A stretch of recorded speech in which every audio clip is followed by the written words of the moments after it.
Assalomu alaykum, hurmatli qarindoshlar, yaxshimisizlar? Bugun 2023-yili 11-oyning 6-kuni kech. Bu qatim men tuvandagi mazmunlarni diqqatingizga sunishni loyiq ko'rdim. Albatta Amerikaningki paychika bozoridanki bugungi kichkina ko'tarilishning sababi haqida.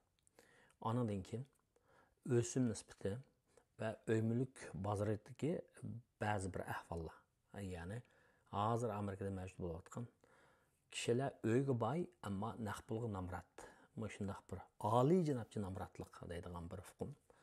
Ondan keyin ben New York vaqti gazetindeki tönögünki sonida o'qigan banklarning, Amerikadagi ba'zi banklarning shaxsiylarning va xususiy tijoratchilarning butun bank hisobotini to'xtatganlik, ya'ni to'xtatib qo'yganlik yoki atkas qilayotganlik hodisasining mavjud bo'layotganligini so'zlab bermoqchi. Ya'ni az qarindoshlarimiz hammamiz diqqat qilish tegishli masala ekan. Buni bilib qo'yganimiz yaxshi ekan deb o'ylaganligim uchun. Anadan keyin Amerikalik Polat Demir dokasi 20-asrda, 19-asrda tug'ilib, 20-asrda boshlarida qazo qilgan Andrew Carnegie degan bir milliarder haqida so'zlab bermoqchi.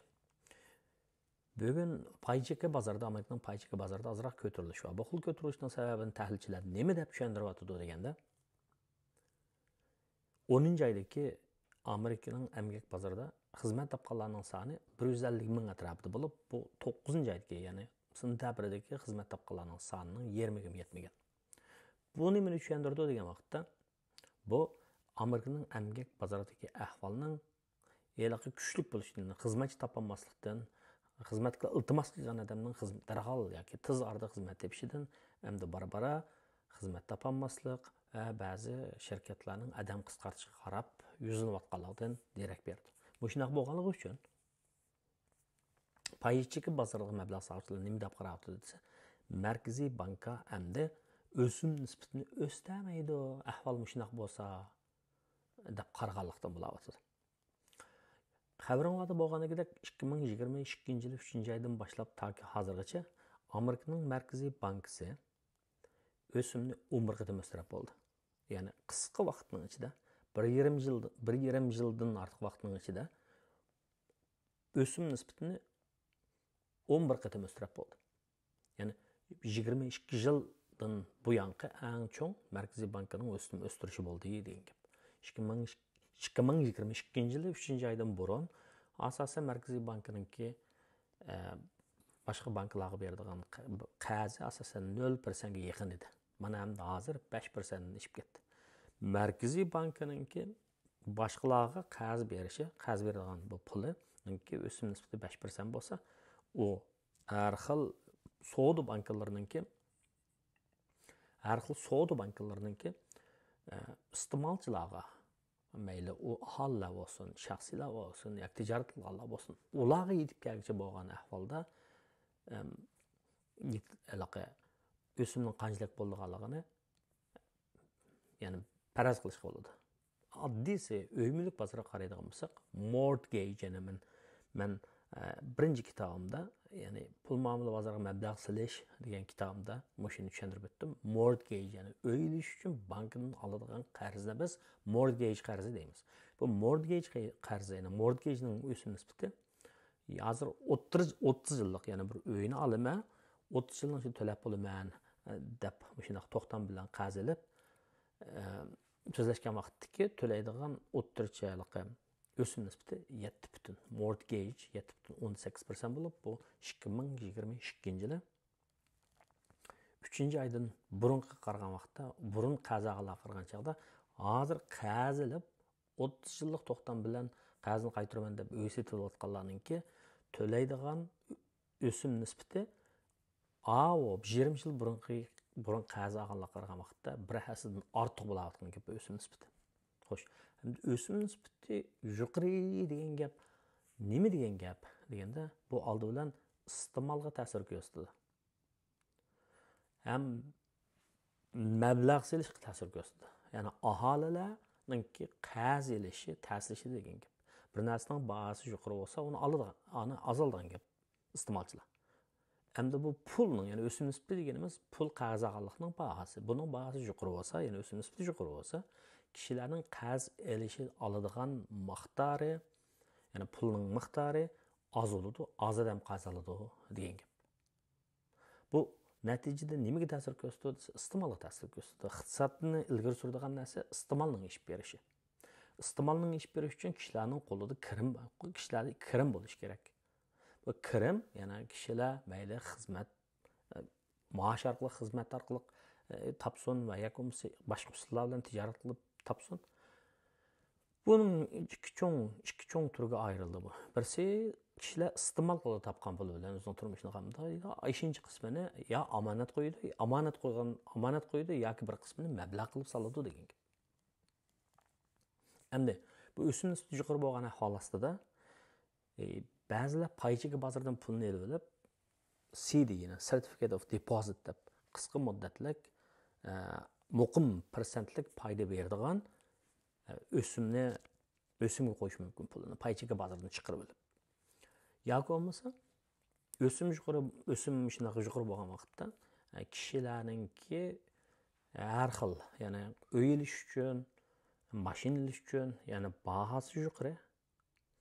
Anan keyin uzunga chidaydigan tovarlarni setib oladigan bu xil talabi tuvallab mangala. Bunday bo'lgan vaqtda nima bo'ldi desa, shirkatlar kelgan xaridorlarning soni, xaridorlarning xarjlaydigan puli azayib mangdi. Bu holda bu shirkatlarning foydasiga va uning kirimiga va uning foydasiga ta'sir ko'rsatdi. Natijada shirkatlar asta-asta adam qisqartishga boshlaydi. Shunga bu yerda o'sim nisbatining yuqori ko'tarilishi obirtga aylanayotgan pulning miqdorining ozayishini keltirib chiqardi. Shuning bilan birlikda iste'molchilarningki qarz elishini kamaytirdi. Qarz elish sur'atini oslatdi, qarz elish miqdorini azaytdi. Natijada nima bo'ldi? Bu iqtisodning asta-asta keyniga chekinishini, ostilishini va chekinishini keltirib chiqardi degan gap. Shunga Moşu o'sim nisbatiniki har qaysi bozorlarga ko'rsatgan, emgak bozoriga ko'rsatgan, o'yimlik bozoriga ko'rsatgan ta'sirlarini o'ylash kerak. Ya'ni o'sim nisbatini o'stiraversa, banklarningki, shirkatlarningki tijoratiga ta'sir etadi. Natijada ular foydalanmagandan keyin tannarxni qisqartirish uchun adam qisqartirish paytida bu ishsizlik shurutiga chiqdi. 1. O'yimlik bozoriga qanday ta'sir ko'rsatadi degan vaqtda Öymülük bazarı odatda uyning mortgage yuqori ko'tarilgan vaqtda uyning bahsi tushishi kerakdi. Nemishqa deganda uyni olamiz deydigan odamlarning soni yozildi bu chaqda. Ya'ni talab tuvalligan vaqtda ta'minlash muqim turgan vaqtda yoki yangi uy solmagan vaqtda ta'minlash muqim turgan vaqtda yana bir xil o'simning ishi bilan uyning bahsi azroq tushishi bo'ladi. Hozirgi ahvol Amerikaning o'yimlik bozorida ahvol unday emas. Nima deganda tuzuk uy yo'q. Ya'ni ta'minlash qisqachalik bor. Uy bilan ta'minlashniki ta'minlash nisbatan ojiz o'yimlik bozorida. Talab ta'minlash deymiz-ku. Hozir ta'minlashmi oz, talab kuchlik, lekin o'simlikning yuqori bo'lishi bu uyga bo'lgan talabningki azayishini keltirib chiqarmoqda. Chunki unday bo'lishi pandemik vaqtida hukumat nurg'un pul taqdim etdi, 2.14 trillion pulni taqdim etdi. Undan sirt yana kishilarningki pandemikning bo'lishi tufaylidan xizmat usulida, turmush usulida o'zgarish bo'ldi. Idora haftalab berishning o'rniga haftada 2 kun, 1 kun boradigan bo'ldi degandek.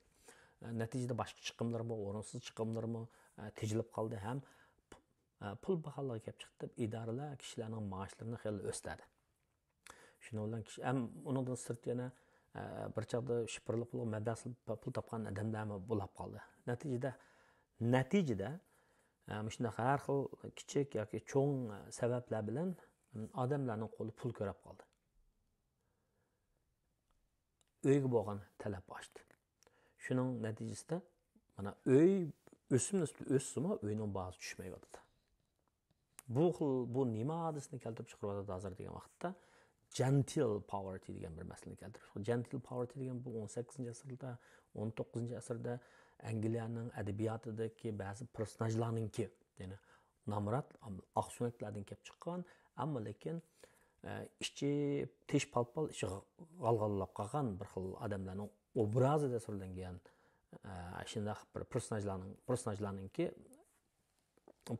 ko'zda tutib deyilgan gap bu gentle poverty deb. Ya'ni nima desa, asli bir boy oilalardan, Oqsumaklardan kelib chiqqan, ammo ma'lum sabablar tufaylidan bularning turmushida asl-üst bo'lib ketgan. Namratlashib ketgan, shunday bo'lsa, namratlashib ketgan bo'lsa, u namratlikni chanduma yashaydi degan gap. Namratlikni chanduma, ya'ni burunqidagi esilzodi yashashga urindi degan gap.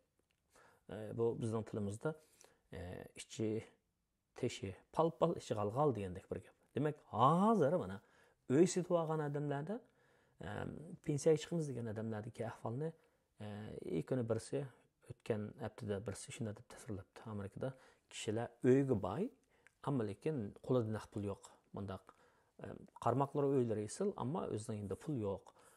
Shunday bir ahvolga duch kelib qoldi Amerikada. Bu Amerikada bundan keyin shu pensiyaga chiqamiz deydigan odamlar yashangan vaqtda keyingi pensiya pulimni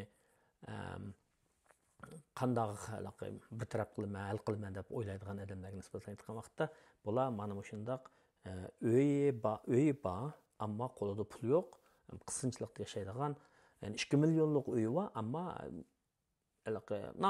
oddiy sodda mushk yeydigan tomoqlarga o'xshash azon tomoqlarni yeydigan holga tushib qolib yashashga to'g'ri kelib qoladi deb bir necha misollarni debdi. Ya'ni Amerikaning dаңlıq bir şirketi var, pul muomala şirketi, Wells Fargo deydigan. O'tgan haftada bir iqtisodiy dokladni e'lon qildi. Bu dokladda deyilishicha, Amerikada o'rta qatlam shu Amerikada kishilar pandemiyakdan burun 2022-yili 3-oydan burun uy setib olgan odamlarning uyi mush 1,5 millionda nihoyatda jiq o'sgan gap. Ammo o'sgani bilan ular onu 20% qarzi mortgage ularning 20% qarzi alganligi uchun uyning bahası o'simi bularga foyda qilsa hozir setib etsa, ular setilishni xohlamayotgan gap. Nimishqa?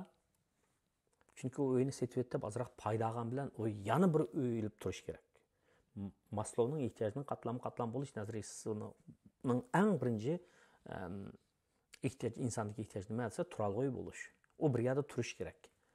Yani Boston'da, yoki Los Angeles'da, yoki San Francisco'da, yoki New York'da uy ilib, onu setib etib, boshqa yerga, Nevada yoki uylar azroq yerga ketmasinlar. Agar yana shu yerda turaman deydigan bo'lsa, setib etgan uyni uning ustiga chaplab, yana olaman desa, ololmaydi degan gap. Shunday bo'lganlikdan kishilarning uylari, ya'ni equity, ya'ni uyni setib, bütün mortgage'larni to'lab o'tib, qarzlarni to'lab o'tib, qilsa qo'lida pul bor. Ammo unda bo'lmasa, qo'lida pul yo'q. Shunday bir holatni mavjud bo'ladi. Yaqindan buyon Amerika jamiyatida deb, shu gapni deb, buni ko'pchilikka deb qo'ydim. Yana bir misollarni aytdim. New Yorkda bir ayol var ekan, cho'ng dachilari var ekan, 20 millionga yaraydi ekan. Ammo uning bolalari, nevaralari uyini setib olishga unutmaydi ekan. Yiliga bu uy uchun uy mulk beji va uni boshqa chiqimlar bilan $500,000 ortiq pul ketdi ekan, o'zi 80 yoshdan eshibdi.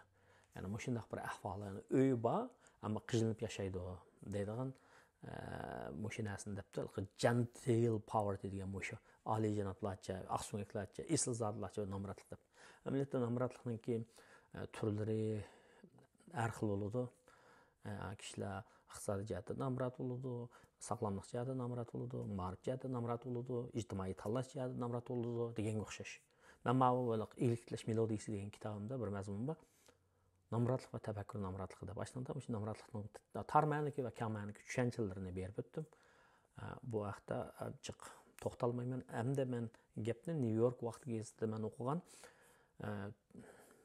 tunigun chiqqan bir maqolani qisqacha mazmunda beray. Hozir Amerikadagi banklar bo'lapmi, Chase, Citibank degan banklar tuyuqsizlan ba'zi odamlarningki hisobotlarini, bank hisobotlarini, ya'ni checking hisoboti bilan, chek hisoboti bilan omonat hisobotini tuyuqsiz to'xtatib yotgan shunday ahvol bo'libdi. Bular yuz yuribdi ko'pchilik.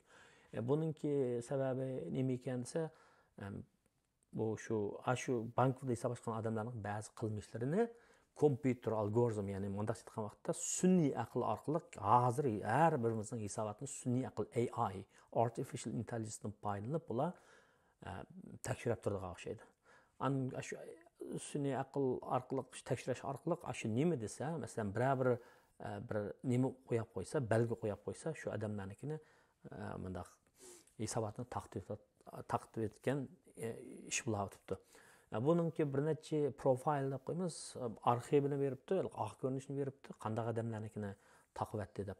Odatda bu masalan jinoiy ishlarga chetishlik qilib qolsa, pul yig'izgan bo'lsa, ya'ni odam atkashlik bilan shug'ullangan bo'lsa,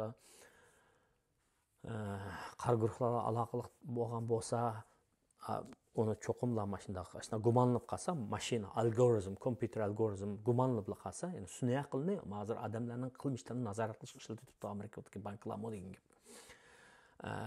Buni shunaqa to'xtatib o'tibdi-da, to'xtatib o'tgan nima bo'ldi? Bir odam qo'pib ko'chada ketib o'tiblar, mashinasini yetirib ketsa, may olaman deb gaz punktida turib qilsa, uning kartochkasi ishlamasa, endi pulimiz qanday qilib odam nurg'un qiyinchilik shuni, ammo ondan do'konga berib, masalan, bir narsa sotib olaman, shu nurg'un odamni oldi. Masalan, u kartochkasi ishlamasa, chunki butun bank hisobotlarga taqilib ketsa desa, umi bir xil birmuncha avorchilik, bosh og'riqi degandek gap. Bu 5 odamning nimasini beribdi, mundaq bir hikoyasini so'zlab beribdi. Birinchi odamning hisobotini to'xtatibdi desa, uning bir ozroq mayxonasi bor ekan, naqd pulni olib borib bankaga soldi ekan. Ko'p pulni bankaga solsa, Amerikaning markaziy bankisiniki, Amerikaning banklarining markaziy hukumatining talab qilgan bir qoidasi bor ekanda. Bu nima desa, bir odam $10,000 jiq pul solsa, amonatga qo'ysin bankaga, yoki $10,000 jiq pul olsa, uni cho'qim hukumatga ma'lum qilish kerak. Mal mayxona ochgan bar deydi. Mayxona ochgan malama kishilar shu pulni endi naqd pul tushgan vaqtda olib jiq qo'yavergandan keyin burun bunday ishlab 10 necha yillar bu ishlar bo'lmabdi ekan. Yaqindan buyon onunga bütün hisobotlarni taqib etibdi. Bu bir. İkincisi, bir odamlar New York'ga uylarini setib, Amerikaning o'tir qismiga ko'chabdi ekan, bütün qarzini to'lab, uyaga berib, uyilib, yiqibdi ekan. Uning hisobotini taqib etibdi. Nima taqib etibdi desa, uningki bir ishlab etgan, buning kelgan chek nima ekan desa, cannabis deydi, yana nisha ishlab chiqaradigan bir shirkatning ish qildi ekanda bu. Uni taqib etibdi, bu bir xil endi qonunli shirkat bo'lgan bilan ba'zi shtatlarda masalan nishini chekishga qonunli deb aytdi. Ulardan taqatgan chek bankininki o'ziga xos bir xil nimalar bor ekanda, ish prinsipi bor ekanda, manda odamlarning hisobotini ochmaymiz deydi. Hisobot muomala qilmaymiz deydi. Onun üçüncüsü jiq naqd pul olsa bankdan qisqa vaqtning ichida bularning hisobotini to'xtatib, masalan, bir odam bir uy ishlarida bir to'xtamliq birisini ishlatibdi ekan, u odam men cash olaman debdi, naqd pul olaman debdi. Shundan 7,000 dan 12,000 dan qilib naqd pul olib bankdan oniga beribdi ekan. Ya'ni ishini qilib berayotganda naqd pul menga desa. Shuning bilan uning hisobotini to'xtatibdi. Anadaki yana bir Nigeriyalik bir bola ekan. Bu bolaning dadasi oyda buni $1,500 dan urib ekan Amerikadagi davlat. 10 yil bo'libdi ekan Amerikaga kelgili, hech bo'lmabdi ekan. Buning bank hisobotini taqib etibdi. Ananikin yana birisi bir necha urutqanlar birlashib bir xil mana xalqi barobar shaklda pul yig'ibdi ekan bular. Community pool deganga o'xshash. Ularning hisobotini taqib etibdi. Şu an bu adamlar bunu azqi qiltiribdi, hamda bu ishlarning oqibati qanday bo'ldi, natijasi qanday bo'ldi biz uqmaymiz. Hamda shuna bosh og'riq bor ekan shunga. Bir yil 10 yil burun bir turmada yetib qolibdi, jazo o'tabdi ekan, bir mashina o'g'irlab qo'yibdi. Lekin xizmati hozir qonunning ishini qildi ekan. Hech qanday ish bo'lmabdi ekan, bunga biz turmadan chiqib, o'zini o'ngshab, o'zgartib, o'qib, qonun o'qib, qonun ishlaridan shug'ullangan odam bo'libdi ekan, qarashga ishida. Buning bu hisobotini to'xtatmish qadasa 10 yil burun shunday jinoyat jazosi o'tkazib, jinoiy jazoni bitirib chiqib yenibdi ekan sen deb. Demak, bu banklar deganning shaxsiylarning iqtisodiy faoliyatlarida hozir hal qilg'ich muhim rol o'ynaydi. Mesela kirimimiz oldu, chiqimlarimiz oldu. Bu ishlarning hammasi bankka, pul muomala institutlari orqali yurishidi. Unda aytgan vaqtda bu bir xillik ommaviy tovar yo'lga o'xshash, tosh yo'lga o'xshash, bog'chaga o'xshash, ommaviy kutubxonaga o'xshash degan gap. Lekin endi sun'iy aqldan foydalanib turib, bu shunday odamlarning qilmishlarida jinoyatningki iznolari bor deb gumon orqali mashinaning chiqarib bergan algoritm bo'yicha kishilarning qanday huquqlarini cheklashi bir yangi bir ahvol, toza bir amerikacha usul emas bu. Ammo shunaqa ishlar yuz beryapti. Bu shuni anglagan qarindoshlar bu. Amerikadagi qarindoshlarniki qarasam YouTube'ning statistikasiga qarasam asosan Amerikadagi odamlar xeyli anglaydi ekan menimki leksiyarimni. Bundan xo'sh oldum. Chunki o'zimiz yashayotgan jamiyatda bo'layotgan iqtisodiy ishlarni diqqat qilmasak bo'lmaydi. Shuni pulagan vaqtda 10 ming dollardan azroq olaydan naqd pulni ham bijapning ichida necha kunning ichida olmay, oyda bir qatimdan 2 mingdan 3 mingdan manda olayli. Bosh og'riqlab qolmasin deyman-ku. Buni deb qo'yim keldi. Xo'sh. Endi oxirgi tema Amerikalik po'lat temir dokasi Andrew Carnegie degan kishi to'g'ri so'zlamoqchi. Bu kishi ko'pchilik Uyg'urcha kitobni o'qiganlar biladi. Men inglizcha o'qidim. Napoleon Hill degan bir kishiningki muvaffaqiyatshus Think and Grow Rich degan kitobni yozgan. O'yla va Bible Bible Gullan degan kitobni yozuvchiga ta'sir qilgan Andrew Carnegie'ning ishlari. Andrew Carnegie 1835-yili Shotlandiyada tug'ilgan ekan. 10 yoshida buning dadasi azroq to'qimchilikqa munosabatlik, raxt o'qishga munosabatlik bir kichik bir to'qimchilik fabrikalari bor ekanmi deymi? Adam ishlatib qildigan. Ammo sanoat inqilobining, ya'ni farmashistning maydonga kelishi, ananiki ma'vu zavodlarningki yasalishi bilan ularningki nemisi raqobatda tanlarchiat uftanmay dadasining dukkani. Nima qilib ketib, aloqa taqilib ketib 20 pound shu chaqdagi 1850-yillarda 20 pound qazilib shu Amerikaga ketdik ota-onasi bilan 10 yoshida. Amerikaga kelib Amerikaning Pennsylvania shtatidagi Pittsburgh degan yerga o'rnashib ketgan. Pittsburgh shahri shu 19-asrda 1850-yillarda Amerikaning sanoat inqilobining bo'shigi deb qaralgan ekan. Bu yerga kelib bular yashash jarayonida bala turmushning ehtiyojidan 13 yoshgacha ish tushirgan. Yani telegraf, şu çağdaki telegraf var mı? Hazır işletmeydi onu. Telegraf toşuyduğun şu işler yeni teknik olup, taza bir çağda BBG modu olganda şu yeni teknik olup, taza takıl atkan vakitte bu bala pokkada o sepki koşulap kaldı ki 13 yaşçıqda. Zirek bala iken, bir işler dikkat kılken, şu bu kişi özününki keyinki muvaffaqiyatinin yani bir sebebi nemde, nerede de düşündürürken ben to'g'ri zamonda to'g'ri makonda uxlab qoldim deb tushuntirdi ekan. Andan keyin asta-asta bu zirakligiga tayinib, chabdasligiga tayinib, munosabatga yaxshiligiga tayinib yurib, bu odam Pennsylvaniyada shu nemining temir yo'lda bir xizmat topadi ekan. Andan keyin asta-asta qarab, bu temir yo'lga ketgan po'lat temirning ishlariga qiziqib, andan keyin asta-asta tijoratni pul yig'ib, kapital yig'ib, po'lat temir şirket kurdu ekan, adamlarni ishlatadigan dastlabki qobil odamlarni, qobil ama raymiz odamlarni bosh vazifaga tayinlab shirkatga mang'uzdi ekan. Bu odam 1901-yilga kelgan vaqtda o'zining butun mulkini, butun shirkatini JP Morgan hozir cho'ng banki bor, JP Morganga, shuni quruvchisi JP Morganga 480 million dollarga sotdi ekan. Yani qo'liga sap qolgan 225 million dollar olamdi ekan. Shu vaqtdagi shu pul butun Amerikaning 1 yillik milliy daromadining 2% olib, bunday odamlar, bunday boy odamlar dunyoda az deydi. Sanoqli bo'ldi deydi. Ammo bu odam 70 yoshga onu setib olgandan keyin nima deb o'ylaydi ekansiz, men o'qiyman, kitob o'qiyman deb. Chunki kitob o'qigan odam, rahbar bo'lgan odam o'qish kerak, kitob o'qish kerak deydi. Kitob o'qigan odam deydi. Haqiqiy boylik o'qib turib, o'rganib turib, tafakkurini ichib turib, andan topgan puldan keldi deydi ekan. Haqiqiy boylik. Ya'ni bu odam bir odamda pul bo'lmaydi, yana pul bo'lsa, ustiga pul, oltin tilla, yangi at olgan, at o'xshaydi, eshak o'xshaydi demoqchi. Ammo bu odam to'xtamay o'rganish kerak ekan, o'rganish kerak deb. Chunki bu odam ayni vaqtda o'zi yaxshi o'qiyapti ekan emas, o'qish fursati bo'lmayapti ekan turmushning sababidan.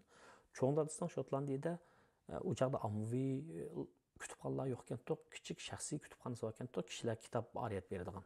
Shu kitobga oid kitob o'qishni yaxshi ko'rgan. Lekin hayot bu odamni 13 yildan turmushning ko'chasiga chiqarayotganlikdan shu telegraf ishlar bilan shug'ullanib, keyin Po'lat temir sohasiga ko'chib, Nyu-Yorkdagi cho'ng egiz osmon tutashgan binolar skyscrapers deymiz-ku, andan keyin cho'ng ko'riklar deymiz, ashdan kelgan Po'lat temirni o'sha odamniki shirkati ta'minlaganda. Keyin JP Morgan ansidayotgandan keyin bu odam Massachusetsga ko'chib kelib, Massachusets bizning bir soat jiroqiyada Lenox degan yerda shu yerda o'lib ketdi ekan. Bu odamning bunday qarashlari bor ekan. Odamlarningki bir tabiiy jarayon hayotida hammadan barobarlab ketmaydi, hammadan boyolab ketmaydi. Osonlik odamlar boy bo'ladi, lekin Amerikadagi bir ochiq jamiyatda odamlarning millionerlar boyolab yashashga huquqi bor, ham o'zi xohlasa namrat ochachlik juysimi bo'ladi deydigan bir qarash bor ekan. Yani bu adam Darwinning prinsipini biroz to'g'ri topadi ekanda, ya'ni kuchli odamlar, qobiliyatli odamlar dunyoda moslashib kunni yaxshi qila oladi deb. Andan keyin bu odam manda bir savolni qo'ygan. Agar bir odam shunday jiq puli bo'lsa, shu pulni o'ylab ketadigan chaqda shu pulni qanday qilish kerak bu deb. 3 xil yo'l bor. Birinchisi xotin bolalar qoldirdi. Ikkinchisi trust fund. Manda havola qilib mol mulkini birsiga qo'yib, masalan, Nobelga o'xshash ba'zi bir ishlarga ishlatadi. Uchinchi o'z hayotchig'ida nihoyat foydali ishlarga ishlatadi buni. Pul asonlik odamlarning qo'liga yig'inchoqlashgan vaqtda ko'ngli yaxshi, jamiyatningki yuksalishini o'ylaydigan odamlarning qo'liga yig'ilgan vaqtda yaxshi ishlatildi. Ya'ni buni bir odamga, bir shaxsga sadaqa berish bo'lmaydi, bir xalqqa, bir irqqa, bir millatga sadaqa berish bo'lmaydi. Eng yaxshisi shularning ichidagi qolib ishlaydigan asonlik odamlarga berishga bo'ladi. Shular bu pullarni texnik yaxshilarga ishlatadi deydigan qarash bor ekan. Yana bu odam mirosni qaraydigan bo'lsak, deydiganki cho'ng boylarningki miros xo'rlari oxirida 1-2-3 avlod o'tgandan keyin so'lishib ketadi, yo'qolib ketadi. Naytdi, yomon tragediyaga qoldi deb o'ylaydi ekan. O'g'illarga miros qoldirmasa kerak, ammo xotin kishi bo'lsa, boylarning qizlar bo'lsa, bular yetarli qoldirgandan sirt qolganning hammasini jamiyatga berib o'tish kerak deb qaraydi ekan. Ya'ni bu odamning ta'siriga uchragan boylardan hozirgi zamonimizda yashayotgan boylardan cho'ng mablag'chi doka Warren Buffett va Bill Gates va Microsoftning quruvchisi. Bular yiliga milliardlab pulni dunyoning hamma yerida, bular Afrikaga, shu ma'rif va sayyahlarga ishlatadi. Yani beradi. Yani bu odamlarning hammasi mush Andrew Carnegie'ninki avi gibining ta'siri uchragan gibi. Yani pulingni jiqalat o'lab ketishning o'zi bir sharafsizlik deb. Chunki bir odam qancha qobiliyatli bo'lsin, qancha yaxshi bo'lsin, uning muvaffaqiyat qozonishida, uning pul tepishida jamiyatning uning atrofidagi odamlarningki o'ynagan roli bor. Shunga bu o'lib ketgan chaqda pulini o'zining oilasiga qoldirmay jamiyatga qoldirish kerak deb. Unda o'zi bu odam qanday qildi deydigan bir gap bor. Bu odam o'zining pulini birinchi qatam shu kutubxona saqlagan gap bor. Kutubxona saqlagan vaqtda kutubxonaning ustiga mundaq bir nima o'rintayli, mundaq bir ahamiyatli bir narsa o'rintayli desa, bu odam mundaq degan gap. Quyoshdan chiqayotgan nur, mana mushig'il shaklni o'rnatib, bu yerda nur bo'lsin, ya'ni oqarch bo'lsin, ma'rifat bo'lsin demoqchi. Degan mush so'zni o'yanglar degan gap. Masalan, bu Carnegie nurg'un endi pullarni maktab qurish kerak, universitet qurish kerak, kutubxona qurish kerak, kishilarning sog'lomligiga, go'zallikka foydali bog'chalarni qurish kerak. Va hokazo degan shunday bir nimalarni qilgan gap bu odam. Ishlarni qilgan gap o'zining hayot vaqtida dunyoda 5 mingdan ortiq kutubxonaga mablag' bilan ta'minlagan gap. Undan sirt yana tinchlikparvar odam ekan bu. Carnegie tinchlik fondini ta'sis qilgan, andan keyin Carnegie Mellon universiteti muassisi va Nyu-Yorkda muzika, to'g'ri, adabiyot san'atni qo'llash kerak degan gap.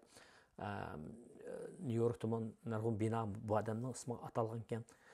Demak, men bu odamningki hikoyasini deyish orqali nima demoqchi desam, bu shularning o'zi bir xil jamiyatga nisbatan ijtimoiy kapitalni paydo qildi degan gap. O'sha odamningki qurgan haqsiz bekorlik kutubxonalardan qanchalik odam bilim oldi. Qaraydigan bo'lsak, kishilar qo'pab Mesela bazı kişiler deydi, Amerika degandan ki, andaqchilik Hollywoodning kinosini ko'rmadingmi, andaq zo'ravon, mandaq buzuq, andaq mandaq deydigan bir ahvolim bo'ldi. Bir xil xiyoliy narsalar. Real turmuşda onun ba'zi bir variantlarining oddiy qismlari bo'lishi mumkin, ammo ko'pincha qismi yana bu jamiyatda xususiy mulk qo'llanilgan, kishilik huquq izzatlanadigan, qonun tuzum xil kuchga ega mushundaq bir jamiyat bo'lib, bu jamiyatning mushundaq barpo bo'lib mushkun kelishida umumiy xalqning madaniyat safhasining, ma'rif safhasining, ma'rifatining yuqori ko'tarilishida shu Andrew Carnegie o'xshash odamlarning qo'shgan to'pisi zo'r. Mana bularning o'zi bir ijtimoiy kapitalni paydo qilgan. Ya'ni nima desa, kishilarda bir-biriga nisbatan herhalde mehribonlik bor, ochiq ko'ngillik bor. Anandan keyin qonunga rioya qilgan qonuniy ong va ayrim ahvollar hamma jamiyatda bor, mashg'uldan olmagandek. Biroq jamiyatning umum yuzlanishini ilkin vaqtda birisi birovni uningki hozirgi kunda erqiga, diniga, yana birisiga qarab uni kamsitanmaydi. Masalan, yotoq vermay, samandaq kelsa yotoq vermaydigan ishni qilmaydi, yoki bir narsani satmaydigan ishni qilmaydi. Xizmatda sen yalqatib kelibsiz deb uni xizmatga olmaydigan ishni qilmaydi. Qonunsiz, jazolanadi odamda. Shunga ba'zi kishilar qo'pab Amerikani tillab qo'ydigan odamlar bor. Muayyan yoki tushunmaydi deyilgan gaplar, yoki bo'lmasa kallasi ma'lum darajada yuvilib ketgan odamlarning gapi. Biroq yaxshi odamlar, mana shunday Andrew Carnegie o'xshash yaxshi odamlar o'zining topqinini jamoatningki foydasi uchun qoldirgan, ishlatgan. Shunga ijtimoiy kapital bir davlatning, bir millatning kuchli bo'lishida, ma'rifatlik bo'lishida, ya'ni kuchning kelishma emas, ma'rifatlik bo'lishida muhim rol o'ynaydi. Yani bu davlatlarning taraqqiy qilgan davlatlarning taraqqiy qilish sababsiz emas. O tuzumning masalasi emas. Bir turkum shundaq fidokor odamlarning ishi. Bu yana ba'zilar deydi ekan, buni tanqidiy qaraydiganlar ekan, yani bu odam yosh chig'ida Po'lat ko'mir shirkatini taraqqiy qildirib pul tepish uchun ishchilarni bak azgan. Ig'ir emgak sog'an, ish haqini kesgan, uzun ishlatgan, pul to'ymas deb. Lekin oxirida cho'g' desa, bu odam topgan pulning hammani jamiyatga yeyotgan, o'zining bir qizi bor ekan, onu azroq qoldirib, qolganning hammani jamiyatga yeyotgan gap. Shuna bu ham bir eglik tiklovchi, egiliklab muvaffaqiyat qozongan bir odam, qobiliyatli korxonachi bo'lib, kishilar garchi uni ayni vaqtda zolimlik qilish ishlarga obuna degani bilan oxirida bu odam shu 70 yoshga kirgandan keyin ba'zilar deydi ekan, endi bu o'zininki burun shu kishilarga qilib qo'ygan gunohlarga tövbe qilib, mushuna qildi deydi ekan, ammo bu odam ashuna deb o'ylaydi ekan, bu az sonli odamlarning qo'liga, yaxshi odamlarning qo'liga boylik yig'ilsa, ishonchli odamlarning bo'la, uni umumiy jamoatning taraqqiyoti uchun, ularning yaxshi bo'lishi uchun ishiltidi, ham shunday qilish kerak, boylar, pul topgan odamlar shunday o'zi bilan olib ketmay o'zining boyligini yoki buzib chechib etmay, ashunaq yaxshi ishlar ishiltish kerak deb. Ya'ni bu odam o'zi boyligini ko'z qilmaslik kerak. Başını cho'kirib yashash kerak. İşçanlık bilan yashash kerak. Akavurlik qilishga olmaydi. Degan o'xshash shunday bir gaplarni degan odam ekan. Bu iqtisod kanali bo'lgandan keyin bizning ichimizdan eglik tiklovchilar, mushu sun'iy aql texnikasidan foydalanib, cho'ng ishlarni qilgan korxonachilarimiz chiqib qolsa, texniklardan foydalanib, Andrew Carnegie o'xshash cho'ng milliarderlar ketib qolsa zamonimizda, bizning Uyg'urlarimizning ichidan, let's hope, umid qilaylik, duo qilaylik. Mana o'sha Andrew Carnegie'ningki o'sha xil qilgan usullarini to'g'rab qilsa, naqadar yaxshi bo'ladi bizning ishlarimizninki, xalqimizningki kelajagi uchun. Rahmat.